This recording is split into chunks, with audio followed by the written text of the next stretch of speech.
Expect করে থাকছি যে সর্বোচ্চ আদালতে ওবিসি মামলাটা যত দ্রুত সম্ভব নিষ্পত্তি হবে এবং সেই নিষ্পত্তির উপর ভিত্তি করে আমাদের সমস্ত যে প্রসেসগুলো আটকে আছে, সেটা চাকরি হোক বা অ্যাডমিশন হোক, সেই জিনিসগুলো আস্তে আস্তে স্মুথ হবে। বাট সেই সমস্যাটা মিটছে না, শেষ হয়েও হইল না শেষ বলে যে কথাটা, সেই লাইনটা বারবার কিন্তু আমি তোলার চেষ্টা করছি এবং তারিখ পে তারিখের এই ঘটনাটা কিন্তু এবার বাস্তবে পরিণত হচ্ছে।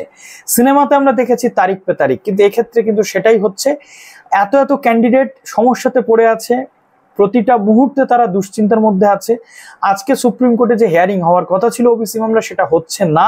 কেন হচ্ছে না? তার কারণ নোটিফিকেশন দিয়ে দেওয়া হয়েছে সুপ্রিম কোর্টের পক্ষ থেকে যে প্রধান বিচারপতি বসছেন না 18/7/2025 কোর্ট নাম্বার 1-এ।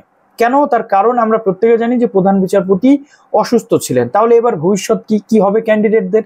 আগামী 22 তারিখে আরো একটি টেন্টেটিভ ডেট আপাতত আমরা দেখতে পাচ্ছি, কিন্তু এখন আমাদের ভরসাটাই চলে যাচ্ছে যে 22 তারিখে ওই মামলা শুনানি হবে কিনা।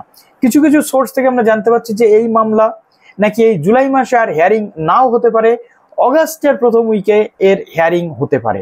কিন্তু এর উপর একাধিক জিনিস যে ডিপেন্ড করছে সেটাও আমাদের ভাবতে হবে, কেননা অলরেডি রেজাল্ট বেরিয়ে গেছিল উচ্চ মাধ্যমিকের 7 মে, তারপর জুন চলে গেছে, জুলাই চলে গেছে। এখনো যদি ক্যান্ডিডেট অ্যাডমিশন না হয়ে বাড়িতে বসে থাকে, তাহলে তাদের বাবা মায়েদেরও দুশ্চিন্তা বাড়ে, তাদেরও দুশ্চিন্তা বাড়ে। ইভেন অনেক ক্যান্ডিডেট আছে যারা প্রাইভেট কলেজে ভর্তি হয়ে বা অটোনোমাস কলেজে ভর্তি হয়ে ক্লাস পর্যন্ত শুরু করে দিয়েছে।